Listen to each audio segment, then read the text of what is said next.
exercise snacks. And as the name suggests, this is a fun one and was suggested by Dr. Andy Galpin as a way to either enhance or maintain your fitness depending on how your core or foundational fitness program is going.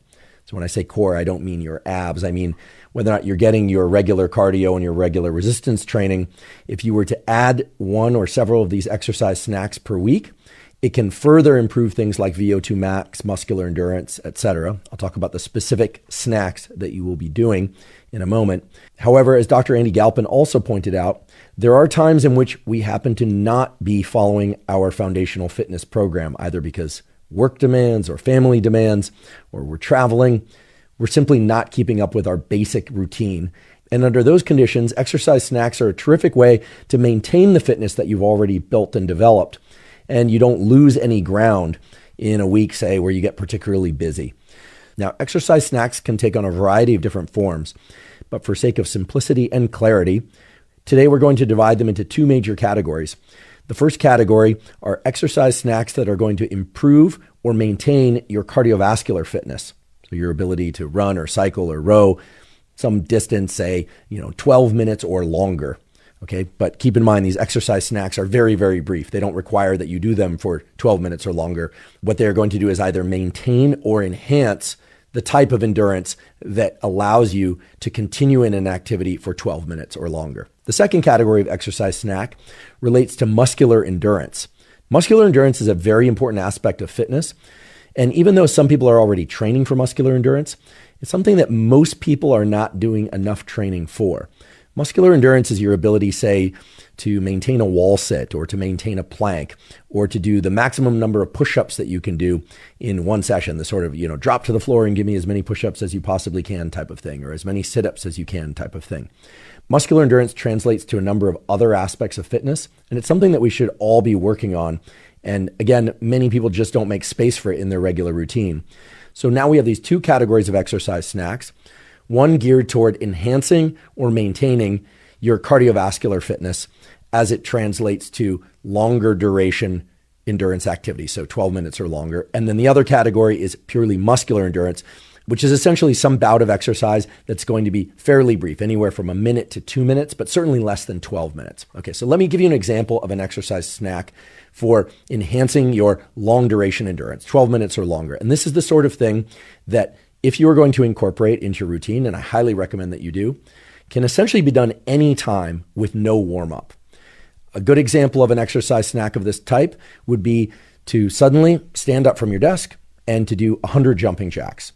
Now, depending on how fit you are and how fast you do those jumping jacks and how wide and tall you do those jumping jacks, meaning, are you doing these kind of little things where your hands don't actually meet and you're kind of like parting your legs just a little bit, or are you doing full jumping jacks where you're really jumping and, setting your feet out as wide as you comfortably and safely can, and then bring your hands together. It could take you anywhere from 30 seconds to 90 seconds. Okay. So in the case of jumping jacks, you may end up doing this for 90 seconds, but the point is to simply do 100 jumping jacks. Or if that takes too long, you could even do just 25 or 50 jumping jacks. The point is that it's going to get you moving your muscles. It's going to get your heart rate up. Okay, even if you're very, very fit, if you're doing these fast enough and you're doing them with proper form, it's going to get your heart rate up. And then you're done. You can sit back down to your desk, or you can continue to walk through the airport. Yes, I've done these in the airport, typically not while walking toward my gate, but at the gate. But occasionally I'm feeling lethargic, or I haven't had the opportunity to train that day, and perhaps I won't get the opportunity to train.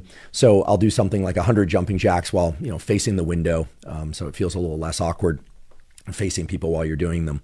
And of course, you don't have to do jumping jacks. An equally effective type of exercise snack is to find a stairwell and to simply go up that stairwell as fast as you safely can for 20 to 30 seconds. So perhaps just find the bottom of a stairwell and go up that stairwell as quickly as you can, and perhaps go down as quickly as you can, and just keep doing that for about 20 to 40 seconds, and then you're essentially done.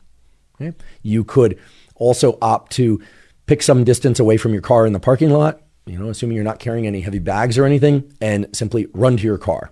So 20 to 30 seconds of not necessarily all out sprinting. You don't want to injure yourself because, again, this is done without a warm up. These exercise snacks are designed to be inserted into your day and into your week, essentially at random. You could plan them if you want, but anytime you feel inspired, or perhaps anytime you're feeling like you don't want to do one, you could simply do one of these exercise snacks.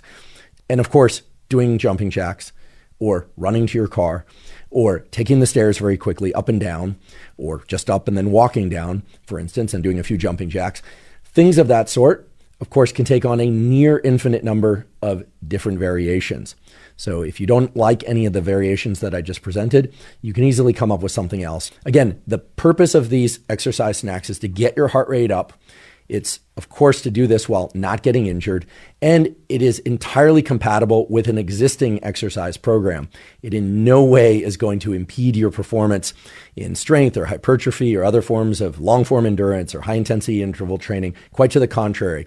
Everything we know about these exercise snacks is that they enhance various aspects of your physiology in ways that promote both recovery and performance in your other types of exercise and your other types of athletic endeavors. So no reason to think that they are going to be problematic for your training. But of course, don't trip, don't fall, don't undertake a movement that puts you into a range of motion that has you hurting your back, your knee, or any other part of your body. Start off slowly and find something that really works for you. So these are very easy. They take very little time. They're fun, to be honest. And as was discussed in the conversation with Dr. Andy Galpin, they're also very effective.